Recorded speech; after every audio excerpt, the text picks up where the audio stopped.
Hello बच्चों, कैसे हो? बढ़िया। आप बढ़िया तो मैं भी बढ़िया। तो देखो बच्चों, आज हमें क्या पढ़ाई करनी है। आज है हमारे पास कक्षा 12 का रसायन विज्ञान का रिवीजन 2025-26 बोर्ड एग्जाम के लिए। और ये रिवीजन का लेक्चर नंबर 10 है। 9 लेक्चर रिवीजन के हो चुके हैं। और आज हम फिर दोबारा से नया चैप्टर स्टार्ट करने जा रहे हैं, डी तथा एफ ब्लॉक के तत्व। तो ये हमारा यूनिट नंबर 4 है और पहला लेक्चर है इसका। डी तथा एफ ब्लॉक के तत्व यानी यूनिट नंबर 4 या चैप्टर नंबर 4 का पहला लेक्चर।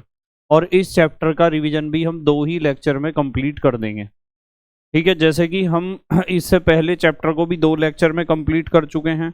और उससे पहला जो चैप्टर था उसे भी हम 2 ही लेक्चर में कंप्लीट कर चुके हैं। यूनिट नंबर 1 को भी हमने कंप्लीट कर लिया 4 लेक्चर में।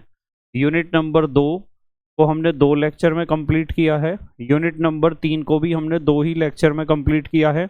इसी क्रम में हमारा जो ये चौथा यूनिट है, डी तथा एफ ब्लॉक के तत्व, इसे भी हम 2 ही लेक्चर में कंप्लीट कर देंगे इसका रिवीजन। तो सबसे पहले हम करेंगे इसका फास्ट ट्रैक रिवीजन, यानी पूरे चैप्टर को देखेंगे कि उसमें से कौन कौन सी चीज़ आपको बिल्कुल आनी चाहिए। उसके बाद हम 1 नंबर, 2 नंबर, 3 नंबर वाले क्वेश्चन, 4 नंबर वाले, 5 नंबर वाले क्वेश्चन, हर तरह के क्वेश्चन देखेंगे जो प्रीवियस ईयर के बोर्ड एग्जाम में बार बार पूछे जाते हैं और जो एनसीईआरटी के इंपॉर्टेंट क्वेश्चन हैं। ठीक है बेटे। तो आज की पढ़ाई स्टार्ट करते हैं। आपको ध्यान से समझते रहना है। जैसा कि आपको पता है कि आज हम डी तथा एफ ब्लॉक के तत्व, जिसे आप D and F block elements भी कह सकते हो, यूनिट नंबर 4 है या चैप्टर नंबर 4 है, इसका सबसे पहले देखने जा रहे हैं फास्ट ट्रैक रिवीजन। तो सबसे पहले हम फास्ट ट्रैक रिवीजन करेंगे और आपको ध्यान से समझना है हर एक बात को। ठीक है, जब तक मैं समझाने वाली बात करता हूँ, यदि आपको आवश्यकता ना हो तो स्क्रीन पर देखने की कोई ज़रूरत नहीं है। जहाँ आपको लगता है कि यहाँ तो समझने के लिए स्क्रीन पर देखना पड़ेगा, वहीं आप देखो, अदरवाइज सुनते रहो ध्यान से। और रिवीजन करना है तो आपको प्लेलिस्ट मिल जाएगी 2025-26 कक्षा 12 क्लास 12 2025-26 रिवीजन की प्लेलिस्ट मिल जाएगी। देखो, सबसे पहली बात, यहाँ हमें पता होना चाहिए कि आवर्त सारणी के डी ब्लॉक में वर्ग 3 से 12 तक के तत्व आते हैं। डी ब्लॉक तत्व वर्ग नंबर 3 से 12 तक के होते हैं, जिनमें चारों दीर्घ आवर्तों में डी कक्षक भरे जाते हैं। इन्हें डी ब्लॉक तत्व इसलिए कहा जाता है क्योंकि अंतिम इलेक्ट्रॉन डी उपकोष में प्रवेश करता है। एफ ब्लॉक के तत्व वे हैं जिनमें बाद के 2 दीर्घ आवर्तों में 4F तथा 5F कक्षक उत्तरोत्तर भरे जाते हैं। तो एफ ब्लॉक तत्व में हैं जिन्हें तीसरे वर्ग से उठाया गया है, छठे और सातवें आवर्त से उठाया गया है, जिन्हें हम दीर्घावर्त कहते हैं। ये तत्व वर्ग 3 के औपचारिक सदस्य हैं। तो एफ ब्लॉक तत्व कहाँ से उठाए गए हैं? वर्ग संख्या 3 से। और एफ ब्लॉक तत्वों में भी अंतिम इलेक्ट्रॉन कहाँ प्रवेश करता है? एफ उपकोष में, यानी थर्ड लास्ट कक्षा के एफ उपकोष में। और जो डी ब्लॉक तत्व हैं उनमें अंतिम इलेक्ट्रॉन कहाँ प्रवेश करता है? सेकंड लास्ट कक्षा के डी उपकोष में। तो यहाँ हम सबसे पहले देखेंगे डी ब्लॉक के तत्व या संक्रमण तत्व। तो क्या होते हैं डी ब्लॉक के तत्व या संक्रमण तत्व? तब आपने पढ़ रखा है, ध्यान से समझो, सिर्फ ध्यान से सुनो। वे तत्व जिनमें अंतिम इलेक्ट्रॉन सेकंड लास्ट यानी n-1 ऊर्जा स्तर के डी कक्षकों में भरे जाते हैं, डी ब्लॉक के तत्व कहलाते हैं। ये तत्व एस तथा पी ब्लॉक के मध्य स्थित होते हैं, इसलिए इन्हें संक्रमण तत्व भी कहते हैं। तो संक्रमण तत्व इसलिए कहते हैं क्योंकि ये एस ब्लॉक और पी ब्लॉक के बीच में हैं, रखे हुए आवर्त सारणी में। संक्रमण तत्वों को निम्न श्रेणियों में विभक्त किया गया है। तो आपको पता है संक्रमण तत्वों की कितनी श्रेणियां हैं? 4 श्रेणियां हैं। प्रथम श्रेणी या 3D श्रेणी, इसमें स्कैंडियम 21 से जिंक 30 तक के 10 तत्व आते हैं। स्कैंडियम 21 से जिंक 30। और प्रथम संक्रमणीय श्रेणी में से ही टेक्निकल क्वेश्चन परीक्षा में पूछा जाता है, इस बात का भी आपको ध्यान रखना है। सबसे ज्यादा प्रथम संक्रमण श्रेणी यानी 3D श्रेणी से ही क्वेश्चन आता है जो टेक्निकल आएगा। जिंक को छोड़कर, क्योंकि जिंक लास्ट का तत्व है, इसका डी उपकोष पूरा भरा हुआ होगा। जिंक को छोड़कर शेष तत्वों में 3D कक्षक तलस्थ या +2 ऑक्सीकरण अवस्था में अपूर्ण होता है। तो मतलब कहने की बात यह है कि आप स्कैंडियम 21 से जिंक 30 तक जब जाते हो तो जो लास्ट वाला तत्व है वो जिंक है, उसे छोड़ दो, बाकी सबका जो 3D कक्षक होगा वो इनकम्प्लीट होगा, यानी उसमें 10 इलेक्ट्रॉन नहीं होंगे। इस चीज का ध्यान रखना। और फिर आती है द्वितीय श्रेणी या 4D श्रेणी। इसमें अट्रियम 39 से कैडमियम 48 तक के 10 तत्व होते हैं। इस श्रेणी में कैडमियम में 4D कक्षक पूर्ण भरा हुआ होता है। जैसे वहाँ जिंक में डी में 10 इलेक्ट्रॉन होंगे 3D में, इसी तरह यहाँ कैडमियम में 10 इलेक्ट्रॉन होंगे डी उपकोष में। फिर आती है तृतीय श्रेणी या 5D श्रेणी। लेंथेनम 57 और फिर उसके बाद हाफनियम 72 से मरकरी 80 तक के 10 तत्व होते हैं।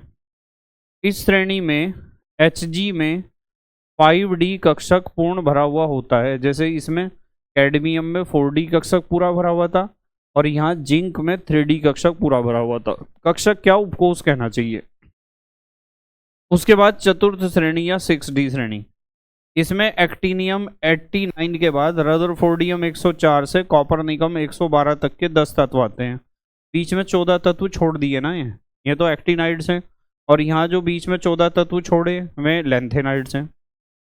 ठीक है, अब ध्यान ये रखना है, zinc cadmium mercury D block के तत्व होते हुए भी संक्रमण तत्व नहीं कहलाते हैं। ये बहुत इंपॉर्टेंट पॉइंट है, जिंक कैडमियम मरकरी, क्योंकि इनमें डी कक्षक मूल अवस्था या +2 ऑक्सीकरण अवस्था में अपूर्ण नहीं होता है। मतलब कुछ वैज्ञानिकों का या ज़्यादातर वैज्ञानिकों का मानना यह है कि संक्रमण तत्व वे होंगे जिनका N-1 डी उपकोष अपूर्ण होगा, यानी उसमें 10 इलेक्ट्रॉन नहीं होंगे। जबकि जिंक कैडमियम मरकरी में जो सेकंड लास्ट कक्षा का डी उपकोष है वो पूरा भरा हुआ होता है, उसमें 10 इलेक्ट्रॉन होते हैं। इसलिए हम कहते हैं कि वे प्रारूपी संक्रमणीय तत्व नहीं है, ऐसा आप कह सकते हो, या कुछ वैज्ञानिकों का मानना है कि वे संक्रमणीय तत्व नहीं है, ट्रांजिशन एलिमेंट नहीं है, क्योंकि उनके अनुसार संक्रमण तत्व या ट्रांजिशन एलिमेंट वे हैं जिनका N-1 डी इनकम्प्लीट हो, अपूर्ण हो। अब आ जाते हैं इनके इलेक्ट्रॉनिक विन्यास पर।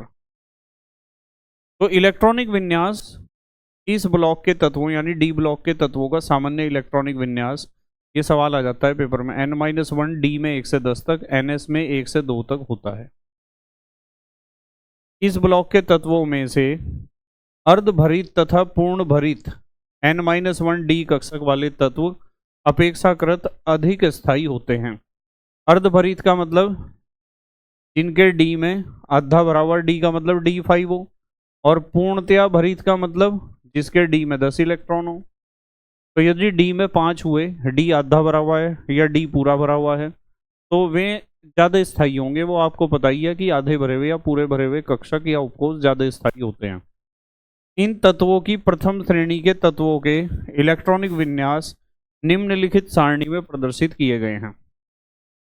यानी हम संक्रमण तत्वों की जो पहली श्रेणी है स्कैंडियम से लेके जिंक तक, उनका विन्यास दे रखा है। इसकी हमें ज़रूरत पड़ सकती है, हम यहाँ से उसे देख लेंगे जब ज़रूरत पड़ेगी। देखो, ये Z का मतलब तो होता है परमाणु क्रमांक। 4s में कितने हैं, 3D में कितने हैं। ठीक है, तो यहाँ है 4s2 3d1, 4s2 3d2। भाई s में तो मोस्टली दो ही होंगे, पर आप यहाँ देखो 3D में 1 इलेक्ट्रॉन है, फिर 2 है, फिर 3 है, फिर 4 होने चाहिए थे, 5 हो गए, क्योंकि आखिरी s का 1 इलेक्ट्रॉन आखिरी D में आ गया। ठीक है, 4 थे, यहाँ 5, 6, 7, 8, यहाँ 9 होने चाहिए थे, 1 इलेक्ट्रॉन और आ गया। 9 के 10 हो जाएंगे तो पूरा भरा हुआ हो जाएगा डी उपकोष, तो ज़्यादा स्थायी हो जाएगा। 4 के 5 में आधा भर जाएगा, ज़्यादा स्थायी हो जाएगा। तो एक तो क्रोमियम अपवाद है और एक है कॉपर। ठीक है, क्रोमियम का परमाणु क्रमांक 24 है और इसका है 29। बाकी आप देख लो, 21 से शुरू हो रहा, 21 से शुरू हो रहा, 1 1 2 2 3 3 4 4 होना चाहिए था, पर आखिरी एस का 1 इलेक्ट्रॉन आखिरी डी में आ गया, 4 के 5 हो गए, और यहाँ 5 5 6 6 7 7 8 8 9 9 होना चाहिए था, पर 1 इलेक्ट्रॉन यहाँ से आया आखिरी एस का आखिरी डी में, 10 हो गए, और ये 0 है तो यहाँ 10 हो जाएगा। इसकी जरूरत पड़ती है हमें, ये वैसे पता होना चाहिए आपको कि इलेक्ट्रॉनिक विन्यास किस तरीके से परमाणु क्रमांक बदलने के साथ बदलता है 3D सीरीज में। अब हम बात करते हैं संक्रमण तत्वों के गुणधर्म। नंबर 1, इनके गलनांक S और P ब्लॉक की धातुओं से अधिक होते हैं। धात्विक बंध बनते हैं ना इनके बीच में। नंबर 2, ये S और P ब्लॉक की धातुओं से अधिक कठोर होते हैं धात्विक बंध के कारण। नंबर 3, इनमें धात्विक चालकता उपस्थित होती है, यानी इनमें मुक्त इलेक्ट्रॉन पाए जाते हैं जो आवेश को एक स्थान से दूसरे स्थान तक ले जाते हैं। नंबर 4, ये संकर आयन बनाते हैं। संकर आयन इसलिए बनाते हैं क्योंकि इनके पास खाली डी कक्षक उपलब्ध होते हैं, वैकेंट डी ऑर्बिटल्स। नंबर 5, ये रंगीन लवण बनाते हैं क्योंकि इनमें जो N-1 डी उपकोष में अयुग्मित इलेक्ट्रॉन हैं वे निम्न ऊर्जा स्तर से उच्च ऊर्जा स्तर में संक्रमण कर जाते हैं, जिसे हम कहते हैं डी संक्रमण। अयुग्मित इलेक्ट्रॉन जो उपस्थित होते हैं ना N-1 डी उपकोष में, वे जो डी निम्न ऊर्जा वाला डी उपकोष है उससे उच्च ऊर्जा वाले डी स्तर ऊर्जा स्तरों में संक्रमण कर जाते हैं, एक प्रकाश की एक निश्चित तरंग दैर्ध्य को अवशोषित करके। ठीक है, जिसकी वजह से ये रंगीन लवण बनाते हैं। नंबर 6, ये अनुचुंबकीय और उत्प्रेरक दोनों प्रकार के गुण प्रदर्शित करते हैं। अनुचुंबकीय इसलिए होते हैं क्योंकि इनमें अयुग्मित इलेक्ट्रॉन होंगे। भाई लास्ट का जो तत्व है जिंक, कैडमियम, मरकरी, उन्हीं का तो डी उपकोष पूरा भरा हुआ है, उनमें ही तो अयुग्मित इलेक्ट्रॉन नहीं होंगे, बाकी सब में तो अयुग्मित इलेक्ट्रॉन होंगे ना। और यदि किसी भी स्पीसीज में अयुग्मित इलेक्ट्रॉन होते हैं तो उसे हम अनुचुंबकीय कहते हैं।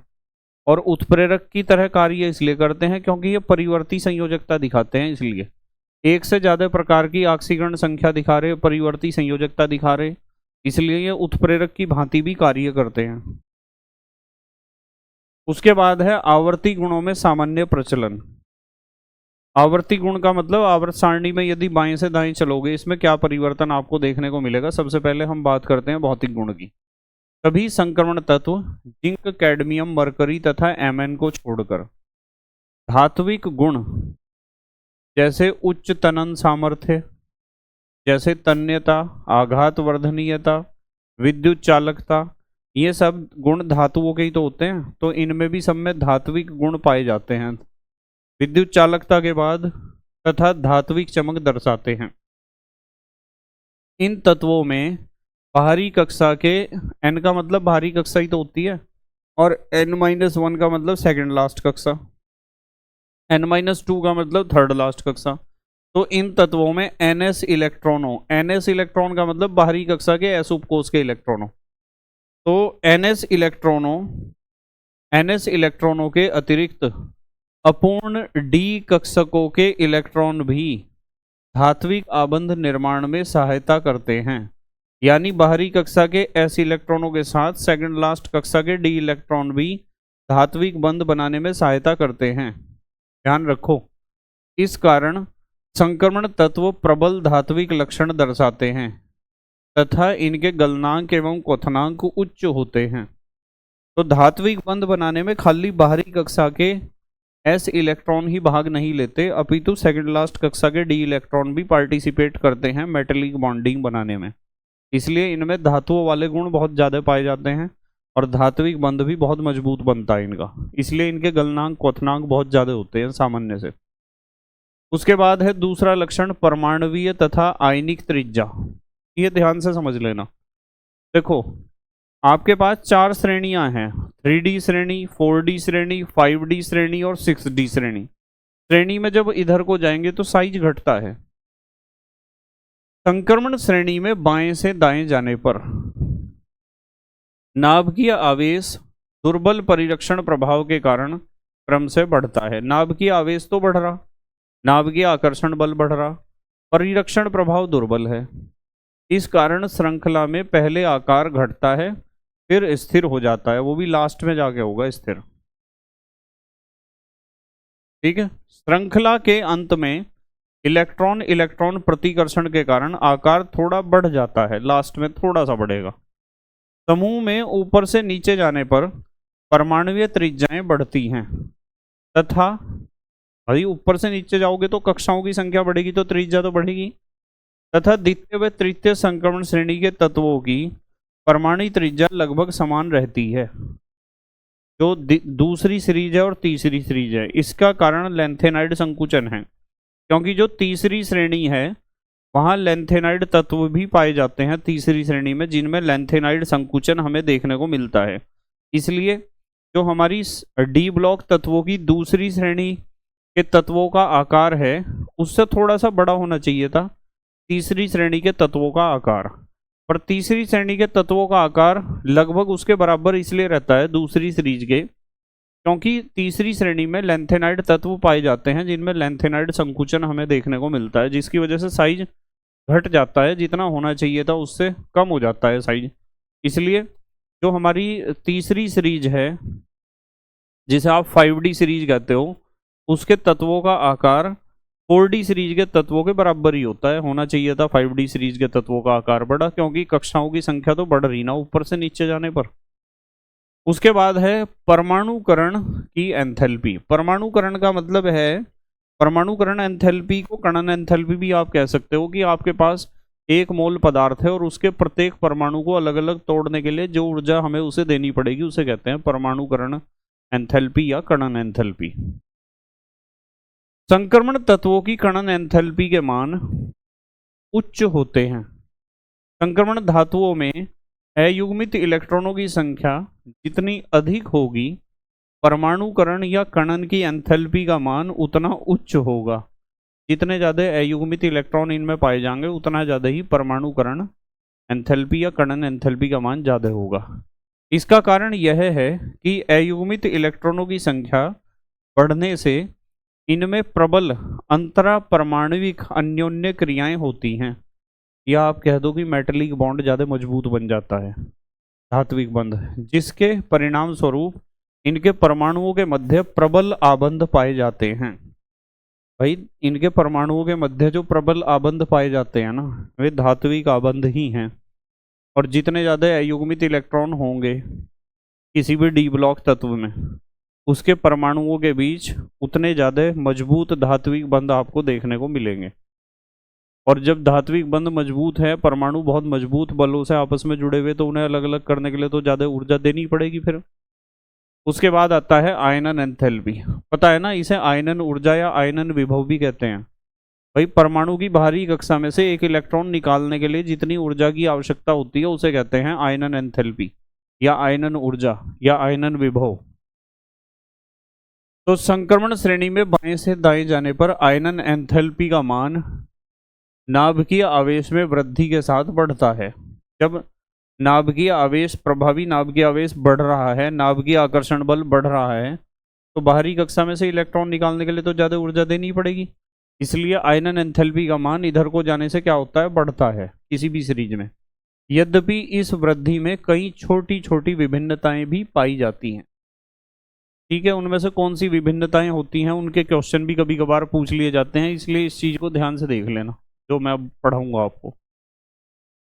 ठीक है, Ni निकिल की प्रथम व द्वितीय आयनन एंथैल्पी का मान प्लेटिनम की अपेक्षा कम होता है।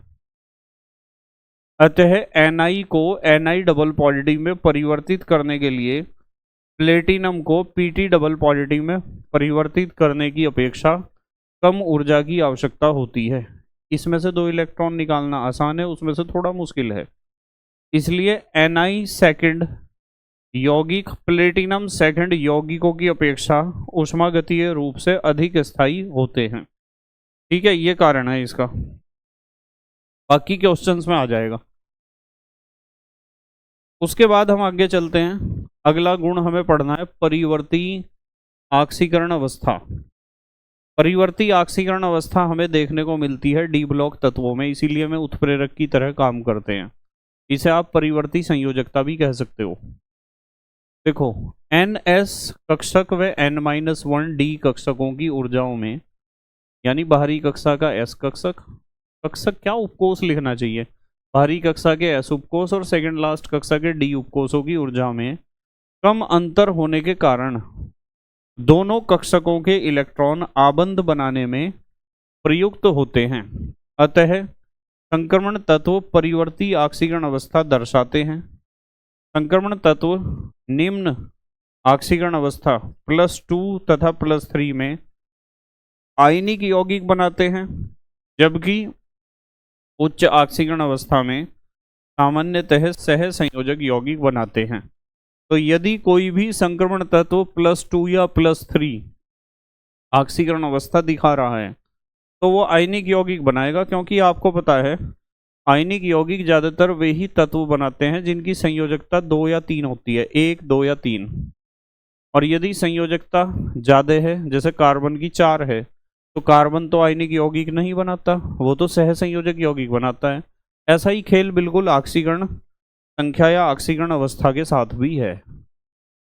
उसके बाद आ जाते हैं हम रंगीन आयनों का निर्माण। ये सवाल बहुत पूछा जाता है पेपर में, और मैंने आपको बताया था कि डी ब्लॉक तत्वों में जो अयुग्मित इलेक्ट्रॉन हैं वे क्या करते हैं, प्रकाश के एक निश्चित रंग को अवशोषित करके निम्न ऊर्जा स्तर के डी कक्षकों से उच्च ऊर्जा स्तर के डी कक्षकों में चले जाते हैं।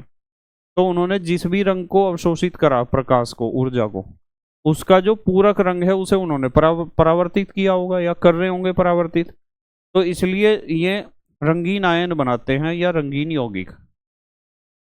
तो संक्रमण तत्व अथवा धातु आयनों का रंग अपूर्ण डी कक्षकों की उपस्थिति के कारण होता है। अपूर्ण डी कक्षक होंगे, यानी डी कक्षक में पूरे 10 इलेक्ट्रॉन डी कोष में नहीं होंगे, तो अयुग्मित इलेक्ट्रॉन जरूर होंगे। D1 से D9 विन्यास वाले तत्व या आयन रंगीन होते हैं। अब D1 से D9 तक ही तो अयुग्मित इलेक्ट्रॉन पाए जाएंगे, अनुचुंबकीय प्रकृति होगी।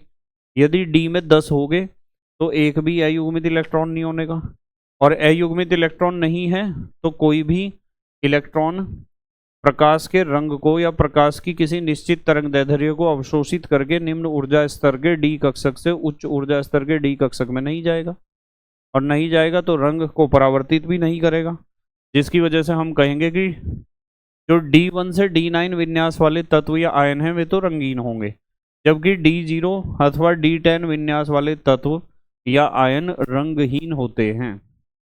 जैसे जिंक, कैडमियम, मरकरी का जो 2 इकाई धनावेश वाला आयन है वो भी रंगहीन होगा, और जिंक, कैडमियम, मरकरी भी रंगहीन होंगे, कलरलेस होंगे। तो आपको सिर्फ इतना ध्यान रखना है कि यदि किसी भी डी ब्लॉक तत्व के आयन में या किसी भी डी ब्लॉक तत्व में यदि अयुग्मित इलेक्ट्रॉन है तो वो कलरफुल बनाएगा आयन या स्पीसीज जो भी बना रहा है। उसके बाद आ जाओ उत्प्रेरकीय गुण। अभी थोड़ी देर पहले मैंने आपको बताया था संक्रमण धातुएं और इनके यौगिक उत्प्रेरक की भांति कार्य करते हैं। इसका मुख्य कारण संक्रमण तत्वों की परिवर्तनशील संयोजकता तथा इनके द्वारा संकर यौगिकों का निर्माण करना है। परिवर्तनशील संयोजकता दिखाते हैं क्योंकि परिवर्तनशील ऑक्सीकरण संख्या दिखाते हैं, इसी वजह से ये उत्प्रेरक का काम करते हैं। उसके बाद है चुंबकीय गुण। भाई चुंबकीय गुण में ध्यान ये रखना है कि जिन भी संक्रमण तत्वों में या उनकी स्पीसीज में अयुग्मित इलेक्ट्रॉन होंगे वे तो अनुचुंबकीय होंगे, ज्यादातर अनुचुंबकीय ही होते हैं, और जिनमें नहीं होंगे अयुग्मित इलेक्ट्रॉन वे प्रतिचुंबकीय होंगे। तो संक्रमण तत्व और आयन अयुग्मित इलेक्ट्रॉनों की उपस्थिति के कारण अनुचुंबकीय गुण परिलक्षित करते हैं तथा युग्मित इलेक्ट्रॉनों के कारण संक्रमण तत्व प्रतिचुंबकीय गुण परिलक्षित करते हैं यानी दिखाते हैं। उसके बाद संकुल यौगिकों का निर्माण। छोटे आकार, उच्च नाभिकीय आवेश तथा उपयुक्त ऊर्जा के डी उपकोष की उपलब्धता के कारण उपयुक्त ऊर्जा के रिक्त डी उपकोष की उपलब्धता के कारण ही संक्रमण तत्वों में संकुल यौगिक बनाने की प्रवृत्ति पाई जाती है, जिन्हें आप उपसह संयोजक यौगिक भी कहते हो ना, वे संकुल यौगिक या संकर यौगिक भी कहलाते हैं। उसके बाद अंतराकाशी यौगिकों का निर्माण। अंतराकाशी यौगिक तो समझते हैं जब परमाणुओं के बीच में जो खाली जगह है उसमें कोई छोटे छोटे दूसरे तत्व के परमाणु अपने आप को व्यवस्थित कर लें, तो इन्हें कहते हैं अंतराकाशी यौगिक। अंतराकाशी यौगिक मूल धातु से अधिक कठोर होते हैं तथा इनके गलनांक व क्वथनांक का मान अधिक होता है। इनकी धात्विक चालकता सुरक्षित रहती है। अंतराकाशी यौगिक रासायनिक रूप से अक्रिय होते हैं। उदाहरण Mn4n, यह है मैग्नीज नाइट्राइड, यह है फेरिक हाइड्राइड, यह है टाइटेनियम कार्बाइड। तो इनमें संक्रमण तत्व यहाँ तो Mn है, यहाँ Fe है और यहाँ टाइटेनियम है। वो नाइट्रोजन के छोटे परमाणु, हाइड्रोजन के छोटे परमाणु, कार्बन के छोटे परमाणु इन संक्रमण तत्वों के बड़े परमाणुओं के बीच में जो खाली जगह है उसमें व्यवस्थित हो जाते हैं। उसके बाद है मिश्र धातुओं का निर्माण। मिश्र धातु दो या दो से अधिक धातुओं का सम्मिश्रण होती है। संक्रमण धातुओं के अभिलाक्षणिक गुणों तथा उनकी त्रिज्याओं में समानता के कारण संक्रमण धातुएं मिश्र धातुओं का निर्माण करती हैं। तो संक्रमण धातुएं किसका निर्माण करती हैं? मिश्र धातुओं का। उसके बाद आ जाते हैं संक्रमण तत्वों के यौगिक। यौगिकों में पोटेशियम डाइक्रोमेट K2Cr2O7, इसके बनाने का तरीका आपको आना चाहिए, बनाने की विधि, और कुछ इसके ऑक्सीकारक गुण आने चाहिए। ठीक है, देखो पोटेशियम डाइक्रोमेट K2Cr2O7, तो एक तो पता होना चाहिए कि इसका निर्माण क्रोमाइट अयस्क से किया जाता है। जलीय विलयन में क्रोमेट तथा डाइक्रोमेट का अंतरा रूपांतरण होता है। पीएच परिवर्तन पर दोनों आपस में परिवर्तित हो जाते हैं। जैसे आपके पास CrO4 डबल नेगेटिव आयन यानी क्रोमेट आयन है, यदि इसे आपने अम्लीय माध्यम में रख दिया तो ये क्या बन जाएगा? HCrO4 नेगेटिव, HCrO4 नेगेटिव, और जो बाद में किस में बदल जाएगा? Cr2O7 डबल नेगेटिव में, डाइक्रोमेट आयन में। तो आप चाहो तो बीच का हिस्सा ना लिखो, कोई दिक्कत नहीं है। आप बताओ कि आपके पास क्रोमेट आयन है, देखो CrO4 डबल नेगेटिव, यदि आपने इसे अम्लीय माध्यम में रख दिया यानी पीएच कम कर दिया तो ये किस में बदल जाता है? डाइक्रोमेट आयन में, Cr2O7 डबल नेगेटिव में, और H2O यहाँ निकल जाता है अलग। तो अम्लीय माध्यम में तो आपको मिलेगा डाइक्रोमेट आयन, और यदि माध्यम आपका अम्लीय नहीं है, उदासीन है, तो आपको क्रोमेट आयन मिलेगा। ये बात आपको पता होनी चाहिए। उसके बाद आते हैं इसके गुण पर, गुण धर्म। इसमें ध्यान ये रखना है कि K2Cr2O7 एक प्रबल ऑक्सीकारक है, और ऑक्सीकारक गुण की ही समीकरण परीक्षा में पूछी जाएगी। अम्लीय माध्यम में डाइक्रोमेट आयन की ऑक्सीकरण क्रिया निम्न प्रकार होती है। देखो ये रिएक्शन सबको याद होनी चाहिए। प्रेस लेक्चर में जब हम पढ़ रहे तो इस रिएक्शन से ही मैंने बहुत सारी रिएक्शन बनानी सिखाई थी।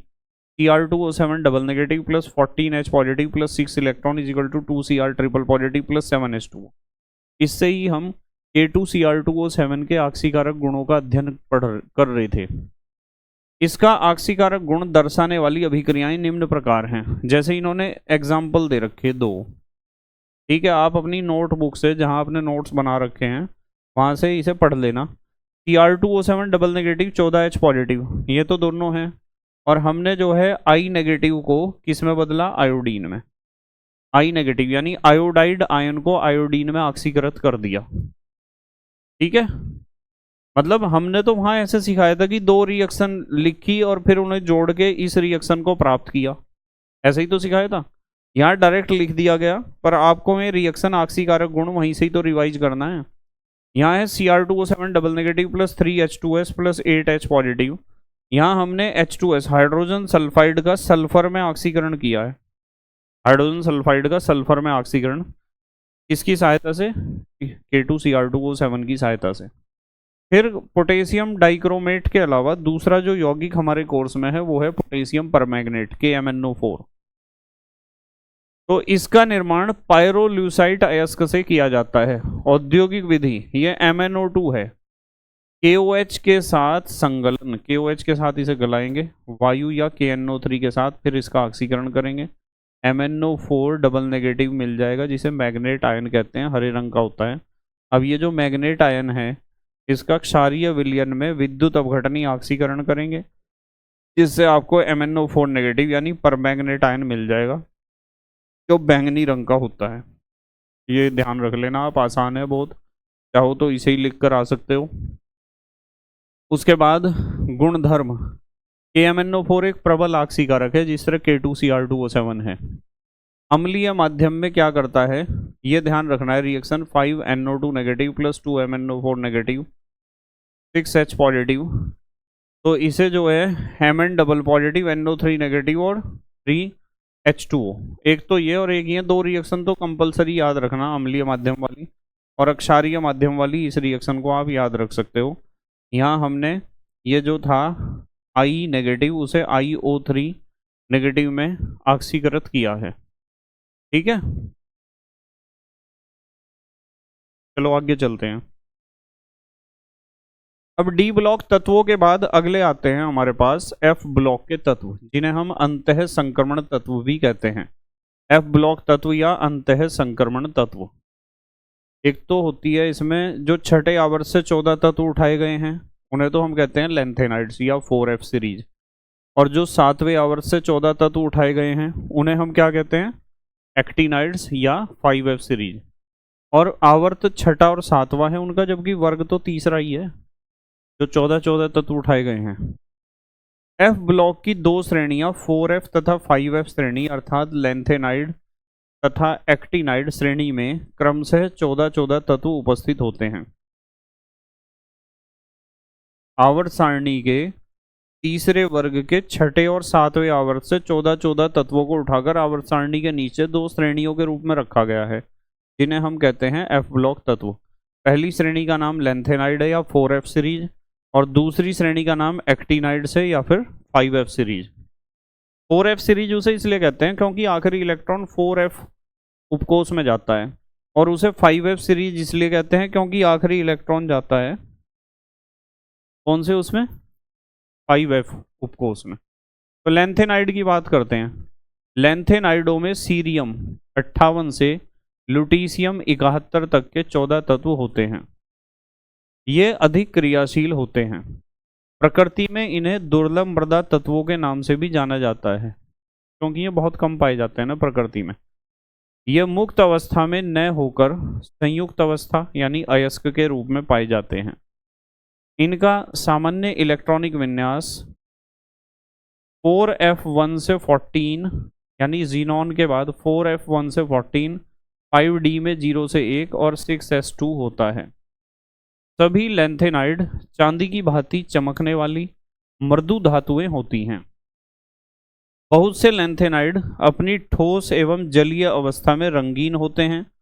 F1 से F13 विन्यास वाले तत्व के आयन FF संक्रमण के कारण रंगीन होते हैं, जैसे वहाँ DD संक्रमण पढ़ रहे थे। F1 से F13 तक ही तो अयुग्मित इलेक्ट्रॉन पाए जाएंगे, F14 में तो अयुग्मित इलेक्ट्रॉन होने का ही नहीं। और जो अयुग्मित इलेक्ट्रॉन होते हैं वही निम्न ऊर्जा स्तर से उच्च ऊर्जा स्तर में जाते हैं, F से F में, जिसे FF संक्रमण कहते हैं। जैसे हम डी ब्लॉक तत्वों में DD संक्रमण की बात कर रहे थे, जबकि F0 तथा F14 विन्यास वाले तत्वों के आयन रंगहीन होते हैं। वे कैसे होते हैं, रंगहीन।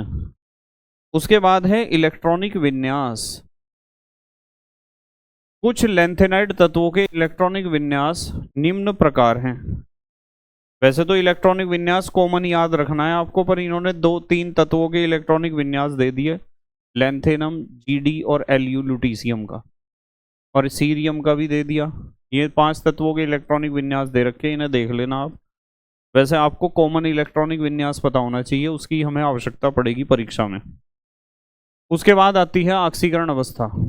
इनकी सामान्य ऑक्सीकरण अवस्था +3 होती है। तीसरे वर्ग से ही तो उठा रखे, लेंथेनाइड भी और एक्टिनाइड भी। तो सामान्य ऑक्सीकरण अवस्था क्या होती है, +3।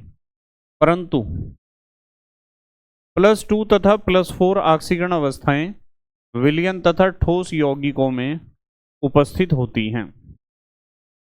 सीरियम की +4 ऑक्सीकरण अवस्था उत्कृष्ट गैस अभिविन्यास के कारण स्थायी है। ठीक है, सीरियम +4 दिखाता है, क्यों दिखाता है वो अभी पता चल जाएगा आपको, आगे पढ़ेंगे हम क्वेश्चंस में। परंतु यह प्रबल ऑक्सीकारक है और पुनः +3 अवस्था में आ जाता है। EU2 पॉजिटिव एक प्रबल अपचायक है। PR, ND, TB तथा DY +4 ऑक्सीकरण अवस्थाएं दर्शाते हैं, परंतु केवल MO2 ऑक्साइडों में, यानी जो डाइऑक्साइड होते हैं सिर्फ उनमें। उसके बाद हम बात करते हैं रासायनिक क्रियाशीलता की। श्रेणी के आरंभ वाले सदस्य अपने रासायनिक व्यवहार में कैल्शियम के समान बहुत क्रियाशील हैं। लेकिन बढ़ते परमाणु क्रमांक के साथ इनकी क्रियाशीलता एल्यूमिनियम के समान होती है। ये प्रबल अपचायक की तरह व्यवहार करते हैं। La से Lu की ओर जाने पर, यानी सीरीज में आगे की तरफ जाने पर, 4F सीरीज में लेंथेनाइड्स में अपचायक प्रवृत्ति कम होती जाती है, क्योंकि E0 के ऋणात्मक मान में कमी होती है, इसलिए अपचायक प्रवृत्ति क्या होती है, कम होती है। उसके बाद E0 तो समझते हो, मानक इलेक्ट्रोड विभव। उसके बाद लेंथेनाइड संकुचन। लेंथेनाइड संकुचन का सवाल पेपर में आएगा, आपके ध्यान रखना। यदि आप लेंथेनाइड सीरीज में जाते हो, इधर को जाते हो परमाणु क्रमांक बढ़ने के क्रम में, तो प्रभावी नाभिकीय आवेश बढ़ता है, जबकि F इलेक्ट्रॉनों का परिरक्षण प्रभाव दुर्बल होता है, जिसकी वजह से साइज घटता जाता है। लेंथेनाइड सीरीज में परमाणु का साइज या परमाणु त्रिज्या घटती है, इसे ही कहते हैं लेंथेनाइड संकुचन। और ऐसा ही एक्टिनाइड्स में भी आपको देखने को मिलता है, उसे हम कहते हैं एक्टिनाइड संकुचन। संकुचन की जगह आप आकुंचन शब्द का भी प्रयोग कर सकते हो। नाभिकीय आवेश बढ़ने के कारण लेंथेनम से लुटीशियम तक परमाणविक तथा आयनिक त्रिज्या में कमी आती है। यह लक्षण लेंथेनाइड संकुचन कहलाता है। यह संकुचन F इलेक्ट्रॉनों के दुर्बल परिरक्षण प्रभाव के कारण होता है। लेंथेनाइड संकुचन के कारण निम्न प्रभाव उत्पन्न होते हैं। A, समान परमाणु व आयनिक त्रिज्याएं। यदि आप चौथे और पांचवें ग्रुप में जाते हो, जैसे कि मैं आपको बता रहा था, तो जर्कोनियम का साइज लगभग हाफनियम के बराबर होता है और Nb का साइज इसके बराबर होता है। ये लेंथेनाइड संकुचन के कारण ही है। जैसे कि अभी हम पढ़ रहे थे ना, जो आपकी 5D और 6D सीरीज है, 5D 6D क्या, दूसरी श्रेणी जो लेंथेनाइड उनकी है, डी ब्लॉक तत्वों की दूसरी श्रेणी और तीसरी श्रेणी, उनके परमाणुओं के साइज लगभग बराबर हैं। जबकि दूसरी श्रेणी के जो तत्व हैं, डी ब्लॉक तत्वों की दूसरी सीरीज है, उसके तत्वों का साइज छोटा होना चाहिए और तीसरी श्रेणी के तत्वों का साइज थोड़ा सा बड़ा होना चाहिए, क्योंकि उनके पास एक एक कक्षा फालतू है, पर फिर भी उनका बराबर है साइज। उसका कारण लेंथेनाइड संकुचन ही है। सह संयोजक लक्षणों में वृद्धि। अब देखो, La ट्रिपल पॉजिटिव से Lu ट्रिपल पॉजिटिव तक आकार कम होने के कारण सह संयोजक लक्षण बढ़ते हैं। साइज छोटा होगा तो सह संयोजक लक्षण बढ़ता है। अब आप कहोगे क्यों? क्योंकि ये सब धातु मान के चलो, इन्हें सबको तीसरे वर्ग से उठा रखा, धातु हैं। और धातु यदि इलेक्ट्रॉन आसानी से दे देती है तो हम कहेंगे वो आयनिक लक्षण दिखा रही है, और यदि उसका साइज छोटा है तो उसका इलेक्ट्रॉन देना मुश्किल है, और इलेक्ट्रॉन देना मुश्किल है तो सह संयोजक लक्षण यानी वो साझेदारी कर सकती है। सह संयोजक लक्षण यहाँ बढ़ता है साइज घटने पर। La ट्रिपल पॉजिटिव से Lu ट्रिपल पॉजिटिव तक आकार कम होने के कारण सह संयोजक लक्षण बढ़ते हैं। अतः LaOH होल थ्राइस अधिकतम क्षारीय है, जबकि LuOH होल थ्राइस कम अक्षारीय है। ये सवाल पेपर में आता है कि वो ज़्यादा क्षारीय कौन है, शुरू वाले तत्व यानी लेंथेनम का हाइड्रोक्साइड और लास्ट वाले तत्व लुटीशियम के हाइड्रोक्साइड की यदि तुलना करो तो सह संयोजक लक्षण जो है इसका ज़्यादा होगा, इसका कम होगा। और ये आसानी से OH को छोड़ देगा तो ये ज़्यादा क्षारीय होगा, और ये OH को आसानी से नहीं छोड़ेगा क्योंकि साइज घट गया ना, बॉन्ड मजबूत बन गया, सह संयोजक लक्षण दिखा रहा हो ज़्यादा। अब जैसे लेंथेनाइड है ऐसे ही है हमारे पास एक्टिनाइड में थोरियम से लॉरेंसियम तक 14 तत्व होते हैं। एक्टिनाइड रेडियो सक्रिय होते हैं, रेडियो एक्टिव हैं सारे के सारे, रेडियो धर्मी भी कह सकते हो। इलेक्ट्रॉनिक विन्यास, एक्टिनाइडों के सामान्य इलेक्ट्रॉनिक विन्यास को 4F में 1 से 14 तक इलेक्ट्रॉन, 6D में 0 से 1 तक और 7S में 2 इलेक्ट्रॉन। एक अपवाद भी है थोरियम का, इसमें F में 0 होते हैं, द्वारा दर्शाते, बाकी सब ठीक है। मतलब इसमें D में 2 होते हैं। इनके इलेक्ट्रॉनिक विन्यासों में अनियमितताएं 4F उपकोष में उपस्थित F0, F7 तथा F14 विन्यासों के स्थायित्व से संबंधित हैं। F में या तो हो ही ना इलेक्ट्रॉन, या 7 हो या फिर 14 हो। 7 का मतलब आधा भरा हुआ हो, 14 का मतलब पूरा भरा हुआ हो, तो ज़्यादा स्थायी होगा। कुछ एक्टिनाइडों के इलेक्ट्रॉनिक विन्यास निम्नलिखित हैं। कुछ एक्टिनाइड के इलेक्ट्रॉनिक विन्यास दे रखे हैं, इनकी इतनी खास हमें जरूरत नहीं पड़ेगी, क्वेश्चंस में ही हम देख लेंगे इन्हें। उसके बाद है ऑक्सीकरण अवस्था। वैसे तो ये सारे जो क्वेश्चंस हैं इसके बाद जो मैं कराऊंगा उनमें आपको 99.99% क्वेश्चन मैंने फ्रेश लेक्चर्स में भी करा दिए थे। सिर्फ मैं इसे रिवीजन में दोबारा इसलिए लेकर आया हूँ जिससे 2025 में पूछे गए प्रश्न भी आपके सम्मुख उपस्थित हो जाएं, इसलिए 2025 बोर्ड एग्जाम में। ऑक्सीकरण अवस्था, एक्टिनाइड श्रेणी की ऑक्सीकरण संख्या परास अधिक होती है, यानी ये ज़्यादा बड़ी रेंज में ऑक्सीडेशन स्टेट्स दिखाते हैं। आंशिक रूप से 5F6D तथा 7S की ऊर्जा समतुल्य होती है, यानी लगभग बराबर।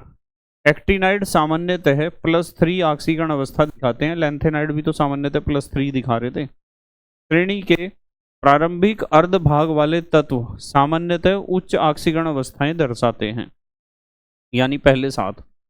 उदाहरण, थोरियम में उच्च ऑक्सीकरण अवस्था +4 है, PaU तथा Np में यह +5, +6, +7 तक पहुंच जाती है, परंतु बाद वाले तत्वों में ऑक्सीकरण अवस्था घटती है, यानी पहले बढ़ेगी और फिर घटेगी। अब आ जाओ एक्टिनाइड्स के गुण। गुण तो इनके लैंथेनाइड जैसे ही हैं लगभग। देखो, सभी एक्टिनाइड प्रबल अपचायक होते हैं। एक्टिनाइड भी लैंथेनाइड की भांति ऑक्सीजन, हैलोजन, हाइड्रोजन तथा सल्फर से क्रिया कर सकते हैं। एक्टिनाइडों में लैंथेनाइडों की अपेक्षा जटिल यौगिक बनाने की प्रवृत्ति अधिक पाई जाती है। यहाँ एक नोट लिखा हुआ है, इसे ध्यान से देख लेना। लैंथेनाइड केवल कीलेट लिगेंडों के साथ जटिल यौगिकों का निर्माण करते हैं, जबकि एक्टिनाइड पाईग्राही लिगेंड, कीलेट लिगेंड दोनों के साथ मिलकर जटिल यौगिकों का निर्माण कर सकते हैं। वे तो कीलेट लिगेंड के साथ ही जटिल यौगिकों का निर्माण करेंगे, ये सबके साथ करेंगे। तो ये तो था हमारा फास्ट ट्रैक रिवीजन, एक चैप्टर का ओवरव्यू कि इस चैप्टर में से क्या क्या चीज़ आपको आनी चाहिए। अब हम आते हैं क्वेश्चंस पर कि कौन कौन से क्वेश्चन सबसे ज़्यादा पूछे जाते हैं। ठीक है, एनसीईआरटी के क्वेश्चन भी इंक्लूड हैं इसमें। सबसे पहले बहुविकल्पीय प्रश्नों से हम शुरुआत करते हैं, 1 नंबर वाले क्वेश्चन से। सबसे पहला क्वेश्चन आपको दिखाई दे रहा होगा, Fe क्या है? तो Fe तो एक डी ब्लॉक तत्व है, डी ब्लॉक तत्व है, लैंथेनाइड नहीं है, एक्टिनाइड नहीं है। उसके बाद आते हैं अधिकतम ऑक्सीकरण अवस्था प्रदर्शित करने वाला विन्यास है। सबसे ज़्यादा ऑक्सीकरण अवस्था वो प्रदर्शित करेगा जिसमें अयुग्मित इलेक्ट्रॉनों की संख्या सबसे ज़्यादा होगी। अब यहाँ डी में 3 इलेक्ट्रॉन है, इसमें डी में 5 हैं, इसमें डी में 6 हैं और इसमें भी डी में 6 हैं। अब आप कहोगे जी डी में तो इनमें ज़्यादा हैं, पर आप इलेक्ट्रॉनिक विन्यास को बॉक्स में भर के देखो। डी में 3 हैं, 1 2 3 4 5, डी में 5 कक्षक होते हैं, 3 इलेक्ट्रॉन हैं, तो अयुग्मित इलेक्ट्रॉन तो 3 ही हुए। यहाँ देखना जरा, 1 2 3 4 5, ये तो डी के लिए बना दिया। और एस में तो एक कक्षक होता है, 5, 1 2 3 4 5, पांचों अयुग्मित, इसमें 5 अयुग्मित इलेक्ट्रॉन है इसमें। और यहाँ देखो 1 2 3 4 5 और एस में 1, डी में 6 हैं, 1 2 3 4 5 6 और ये हो गया। तो यहाँ एक दिक्कत है कि इसमें डी में तो 4 अयुग्मित इलेक्ट्रॉन हैं और इसमें डी में 5 अयुग्मित इलेक्ट्रॉन हैं। इसके डी में देखो जरा, डी में 6 हैं तो अयुग्मित इलेक्ट्रॉन इसमें भी 4 ही होंगे और वहाँ तो होगा ही नहीं। तो डी, किसके डी उपकोष में सबसे ज़्यादा अयुग्मित इलेक्ट्रॉन हैं? सबसे ज़्यादा अयुग्मित इलेक्ट्रॉन इसके डी उपकोष में है 5, इसलिए अधिकतम ऑक्सीकरण अवस्था यही प्रदर्शित करेगा। ये बात ध्यान रखना आप।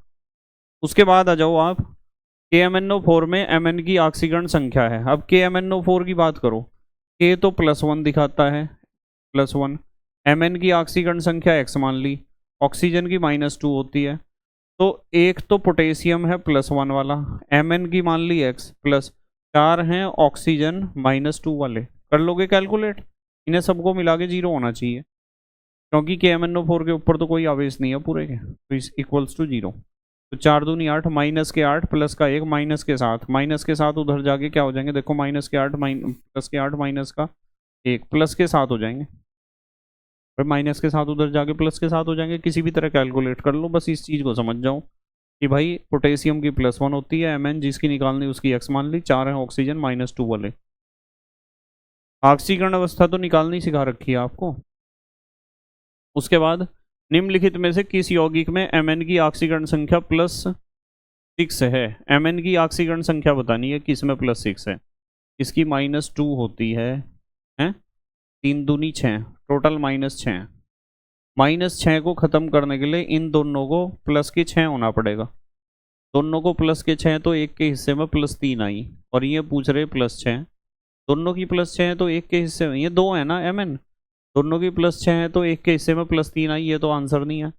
यहाँ देखो Mn की बतानी है ना इसकी, ये -2 होता है और ये +1। अब देखना ध्यान से, 4 दूनी 8, माइनस के तो 8 हो गए, और 2 एकम 2, प्लस के 2 हो गए, माइनस के 8 और प्लस के 2, तो माइनस के 6 बचेंगे।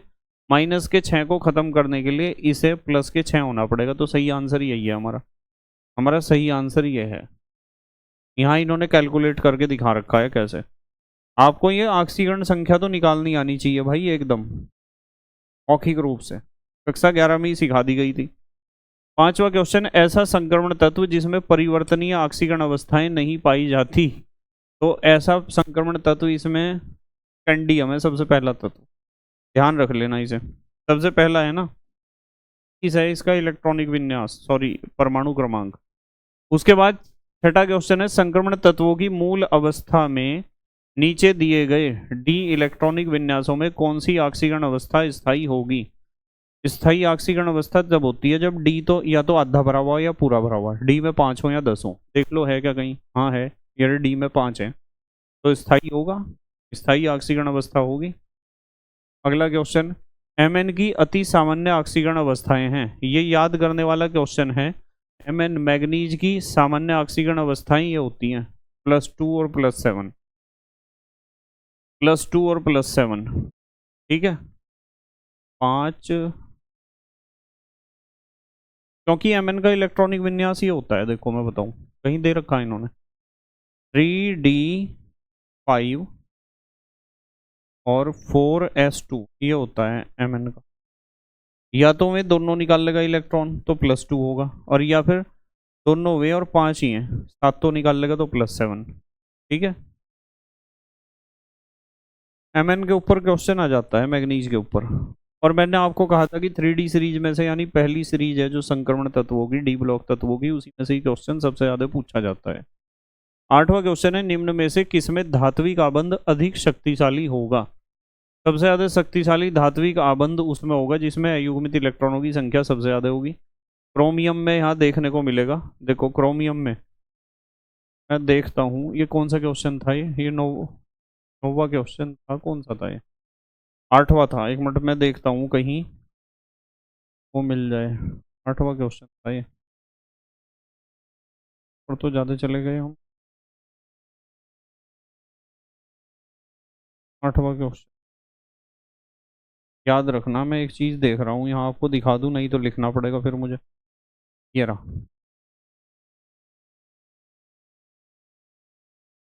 क्रोमियम,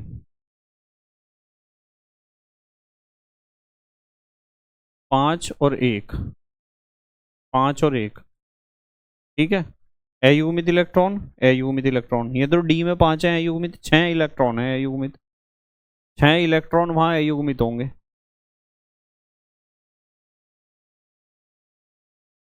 कौन सा था, 8वां था क्वेश्चन, ये आ गया देखो। तो यहाँ अयुग्मित इलेक्ट्रॉनों की संख्या इसी में ही सबसे ज्यादा है, क्रोमियम में, इसलिए धात्विक आबंध सबसे ज्यादा मजबूत बनेगा इसमें। अगला क्वेश्चन, किस संक्रमण धातु आयन के यौगिक रंगहीन होते हैं। रंगहीन, भाई अब इस चीज को ध्यान से समझ लो, रंगहीन उसके होंगे जिसमें एक भी अयुग्मित इलेक्ट्रॉन नहीं पाया जाएगा। और आपको पता है इसमें इसमें इसमें तो 6 पढ़े हमने अभी, इसमें इसमें और यहाँ जिंक तो सबसे लास्ट वाला है। जिंक का इलेक्ट्रॉनिक विन्यास ये है देखो, 3d10 4s2 ये होता है जिंक का। और 2 इकाई धनावेश है तो ये दोनों निकल गए इलेक्ट्रॉन। डी में 10 इलेक्ट्रॉन है और डी में जब 10 इलेक्ट्रॉन होते हैं तो डी उपकोष पूरा भरा हुआ होगा, एक भी अयुग्मित इलेक्ट्रॉन नहीं होने का। और एक भी अयुग्मित इलेक्ट्रॉन नहीं होगा तो डी डी संक्रमण ही नहीं होने का, तो ये रंगहीन होगा। ये बहुत बढ़िया क्वेश्चन है, देखो 2025 में पूछा गया। हाँ लिख रखा है इन्होंने, Zn2 पॉजिटिव में 3d10 विन्यास रह जाएगा। डी में 10 इलेक्ट्रॉन है, पूरा भरा हुआ है। जब कोई अयुग्मित इलेक्ट्रॉन नहीं है तो डी डी संक्रमण ही नहीं आपको देखने को मिलने का। अगला क्वेश्चन है, प्रथम संक्रमण श्रेणी में Mn का गलनांक कम होता है क्योंकि। Mn का गलनांक कम क्यों होता है? तो इसका कारण है D5 विन्यास के कारण धात्विक बंध दुर्बल होते हैं। D5 स्थायी विन्यास है। अगला क्वेश्चन है, संक्रमण तत्वों में 4D श्रेणी का तत्व है, ये तो याद रखना पड़ेगा आपको। 4D सीरीज का तत्व कौन सा है? ठीक है, इसे तो याद रख लेना। 47 जो है वो 4D में आता है परमाणु क्रमांक। उसके बाद संक्रमण श्रेणी का सामान्य इलेक्ट्रॉनिक विन्यास है, ये भी आपको याद रखना है। सामान्य इलेक्ट्रॉनिक विन्यास यही तो होता है, n-1 डी में 1 से 10 तक और ns में 1 से 2 तक इलेक्ट्रॉन। ये याद रखने वाला क्वेश्चन है। उसके बाद अनुचुंबकीय आयन वो होगा जिसमें अयुग्मित इलेक्ट्रॉन पाए जाएंगे, और अयुग्मित इलेक्ट्रॉन यहाँ जो है Ni2 पॉजिटिव, इसमें तो 10 हो गए थे इलेक्ट्रॉन, अभी पढ़े थे आपने। Cu पॉजिटिव, Cu का इलेक्ट्रॉनिक विन्यास ही होता है, देखो 3d10 4s1 ये होता है Cu। और एक इकाई धनावेश है इसके ऊपर, तो एक इलेक्ट्रॉन निकल गया, इसमें भी 10 हो गए और उसमें भी 10 ही होंगे। तो इसलिए सिर्फ यहाँ निकिल ऐसा है जिसके पास इलेक्ट्रॉन 8 होते हैं, 3D में 8 इलेक्ट्रॉन भर दिए तो 2 अयुग्मित इलेक्ट्रॉन दिखाई देगा आपको। इसमें 2 अयुग्मित इलेक्ट्रॉन, यदि एक भी अयुग्मित इलेक्ट्रॉन होता तब भी हम इसे अनुचुंबकीय कहते। नेक्स्ट अगला क्वेश्चन, निम्नलिखित में रंगहीन आयन है। भाई रंगहीन आयन वो होगा जिसमें एक भी अयुग्मित इलेक्ट्रॉन नहीं होगा। जैसे यहाँ Cu डबल पॉजिटिव है, 3d10 Cu है ना, कॉपर। रंगहीन आयन, यहाँ Cu पॉजिटिव होना चाहिए था, Cu पॉजिटिव नहीं, Cu नहीं, गलत। ये दे तो रखा Cu पॉजिटिव, यहाँ देखो ना Cu पॉजिटिव दे रखा, तो देखो Cu पॉजिटिव। जब हम Cu की बात करते हैं तो 3d10 4s1 है और Cu पॉजिटिव है तो एक निकल गया, 3d10 एक भी अयुग्मित इलेक्ट्रॉन नहीं है, तो इसका सही उत्तर वो है Cu पॉजिटिव या Cu+1। समझ में आ गया होगा क्यों है। उसके बाद प्रतिचुंबकीय आयन है जिसमें सारे इलेक्ट्रॉन जोड़ों में है, वो ये है, देखो यही तो है, जिंक 3d10 4s2 और 2 इलेक्ट्रॉन निकाल दिए, इसमें तो कोई दिक्कत नहीं है, 2 निकाल दिए। उसके बाद Cu डबल पॉजिटिव जिसका परमाणु क्रमांक 29 है, अयुग्मित इलेक्ट्रॉनों की संख्या बताओ। तो Cu की तो आपको पता ही है, 3d10 4s1 होती है Cu का इलेक्ट्रॉनिक विन्यास, और 2 इकाई धनावेश से 2 इलेक्ट्रॉन निकलने हैं, एक तो यहाँ से एक यहाँ से, 3d9 रह जाएगा। और 3d9 को जब आप बनाओगे 1 2 3 4 5 9 इलेक्ट्रॉन भरने हैं, 1 2 3 4 5 6 7 8 9, कितना है, एक ही तो अयुग्मित इलेक्ट्रॉन है, तो एक होगा इसमें अयुग्मित इलेक्ट्रॉन। मतलब कहने की बात यह है कि जो 3D सीरीज है ना, यानी डी ब्लॉक तत्वों की जो पहली सीरीज है उसका कन्फिग्रेशन ध्यान से याद करके जाना, बस उसका उसमें से ही क्वेश्चन आ जाएगा। बाकी को देख लेना एक बार, जो क्वेश्चन यहाँ आए उन्हें तो पक्का कर ही लेना जो मैं करा रहा हूँ आपको। 17वां क्वेश्चन है, संक्रमण धातु जो परिवर्तनशील ऑक्सीकरण अवस्था नहीं दर्शाती है वह है। देखो कितनी बार आया है क्वेश्चन, देखो जिंक की आ रहा उत्तर बार बार, परिवर्तनशील ऑक्सीकरण अवस्था दिखाने की नहीं है जब डी उपकोष पूरा भरा हुआ है। 18वां, एक संक्रमण धातुओं की अधिकतम ऑक्सीकरण अवस्था प्राप्त करने में कौन से इलेक्ट्रॉन मुक्त होते हैं? आपको पता है बाहरी कक्षा के Sb और सेकंड लास्ट कक्षा के Db, ये दोनों इलेक्ट्रॉन मुक्त होते हैं। नेक्स्ट अगला क्वेश्चन, जलीय विलयन में द्विसंयोजी आयन के चुंबकीय आघूर्ण का मान होगा। द्विसंयोजी का मतलब दो इकाई धनावेश है, उसके ऊपर संयोजकता 2 है, यदि इसका परमाणु क्रमांक 25 है। तो इसका फार्मूला है जलीय विलयन में द्विसंयोजी आयन के चुंबकीय आघूर्ण का मान होगा यदि इसका परमाणु क्रमांक दे दिया इन्होंने 25, तो 25 है तो आपको पता है 3d5 4s2 होगा। 25 है तो 3d5 4s2 होगा, और दो इकाई धनावेश है द्विसंयोजी, तो इन्हें तो दोनों इलेक्ट्रॉनों को निकाल दो, 3d5 बैठेगा, और डी में जब 5 भरोगे तो मुक्त इलेक्ट्रॉन अयुग्मित इलेक्ट्रॉनों की संख्या 5 होगी। तो ये फार्मूला होता है mu is equal to under root of n into n plus 2। n में अयुग्मित इलेक्ट्रॉनों की संख्या है इसका मतलब, और 3d5 में पांचों के पांचों इलेक्ट्रॉन अयुग्मित है, तो n की जगह आपको 5 लिखना है। 5 दूनी 10 है, 5 और 2 7, 5 और 2 7, और 7 पंजे कितने हो जाएंगे 35। ठीक है, समझ में आई बात। अंडर रूट 35 या 5.92 बोर मैग्नेटॉन, अंडर रूट निकाल लोगे। ये क्वेश्चन है कथन वाला, इसे देख लेना आप अपने आप। आ जाओ अगले पड़ाव पर आते हैं हम। अब है हमारे पास अति लघु उत्तरीय प्रश्न 2 अंक वाले।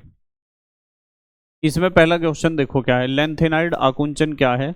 लेंथेनाइड आकुंचन के प्रभाव की विवेचना कीजिए। बताओ, अभी पढ़ के नहीं आएगा हम लेंथेनाइड संकुचन पढ़ के आए, फिर भी मैं इसे पढ़ देता हूं। चलो देखो, लेंथेनाइड आकुंचन, नाभिकीय आवेश बढ़ने के कारण लेंथेनम से लुटीसियम तक परमाणविक तथा आयनिक त्रिज्या में कमी आती है। यह लक्षण लेंथेनाइड संकुचन या आकुंचन कहलाता है।